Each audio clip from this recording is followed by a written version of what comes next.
El arte comunitario es una de las ramas, por decirlo de alguna manera, del arte que está más involucrado en la cuestión política y social. El concepto que tenemos de práctica artística en la comunitaria va cambiando al calor de procesos sociales, políticos. En los 60-70 la idea que prevaleció es la de el arte como herramienta de transformación.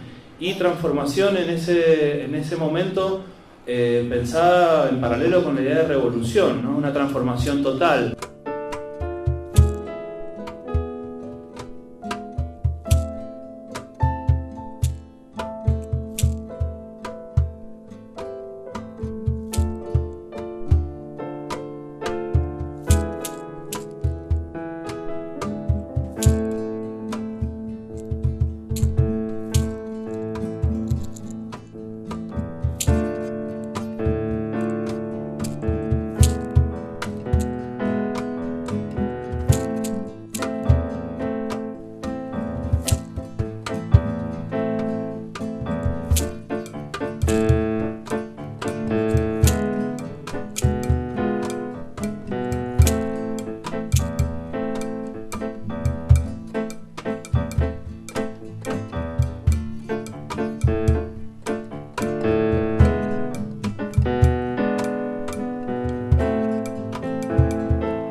Ni siquiera debería llamarse teatro comunitario, debería ser teatro no más, porque el teatro en sí mismo ya es social, ya es comunitario.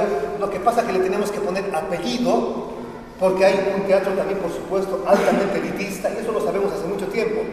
En el fondo nosotros somos herederos también de todo ese teatro político, teatro contestatario, contrahegemónico, alternativo, etcétera, etcétera, underground, y todos los nombres que se le pusieron con sus variantes, y en el fondo ahora la forma más moderna es el teatro comunitario. Bueno, yo empecé a hacer teatro, cuando empecé a hacer teatro me pasó un acontecimiento bastante importante en mi vida, que es que un día fui a un barrio a actuar, a sentir un ruido que ustedes nacieron. Hubo un aluvión, hubo un aluvión acá en Mendoza, con la luz. Hubo un aluvión en Mendoza y yo fui a ese barrio, y había mucha gente. Yo fui a un barrio que había sido muy identificado, un barrio muy pobre. Hicimos una obra, esto fue, ustedes todavía ni sus padres, mejor decir, fue en el año 72,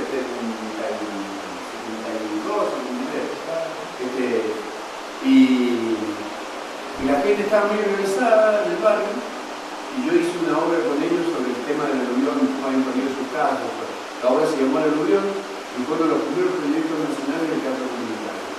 Trabajaron 65 personas del barrio, lo hicimos en el mismo canal que había ahí, de un lado nosotros, de otro lado la gente, y yo empecé a hacer teatro político. Político de nosotros, hacer un teatro que iba a todos los lugares, formaba centros culturales, movilizaba a la gente, no político para un partido político, sino político en cuanto a contenido. Y de ahí empecé a hacer teatro, he hecho teatro en la calle, he hecho teatro en una fábrica recuperada de Bolero.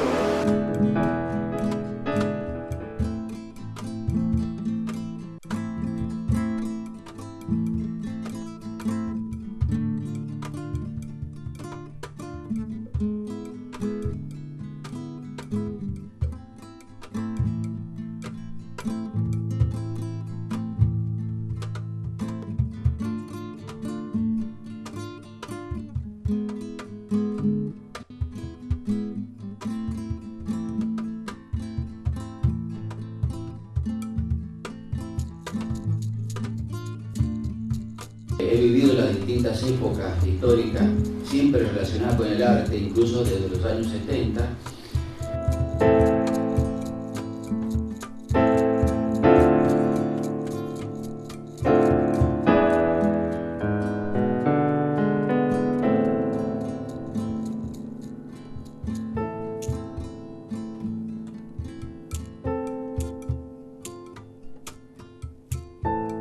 Y puedo decir que en todas las etapas históricas, en todas las etapas políticas se han dado distintas expresiones.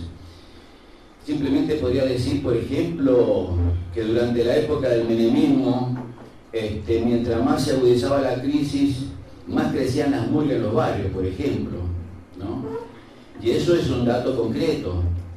Puedo decir, por ejemplo, que cuando se dan en el 2001 las grandes manifestaciones post de la Rúa, hay un intensivo movimiento de teatro comunitario al compás de las asambleas populares que se hacían. Y eso también son datos concretos. Si tenemos que hacer una diferencia entre una unión vecinal o una cooperativa o alguna institución barrial organizada con su estatuto y con sus normativas, antes de eso existe algo que es más precario y más primario, que es simplemente una comisión que se organiza para realizar una fiesta del 25 de mayo, por ejemplo, que por ahí son fiestas que están muy asentadas en el conjunto del pueblo. Muchas veces alguien con otro tipo de formación llega a esos lugares y trata de trasladar su experiencia y sus necesidades, y muchas veces estas necesidades las subestima. Como quien dice, ¿cómo organizamos el 25 de mayo? ¿Qué sentido tiene eso? O el Día de la Madre, ¿qué sentido tiene organizar el Día de la Madre? O sea, nos preguntamos nosotros, ¿no es cierto? O sea, ¿quién organizaría un Día de la Madre, por ejemplo? Pero si uno se pone a ver lo que dispara una organización tan precaria como esa, y empieza como de alguna manera a aparecer la necesidad de un grupo de vecinos que tiene que hermosear el patio o hermosear el baldío, poner el escenario, juntar la música, invitar a los artistas. Entonces de pronto empezamos como a ver que se empieza como a organizar un evento. Pero uno se empieza a profundizar esos elementos organizativos para darle una propuesta organizativa mucho más profunda, empiezan a aparecer otras cosas.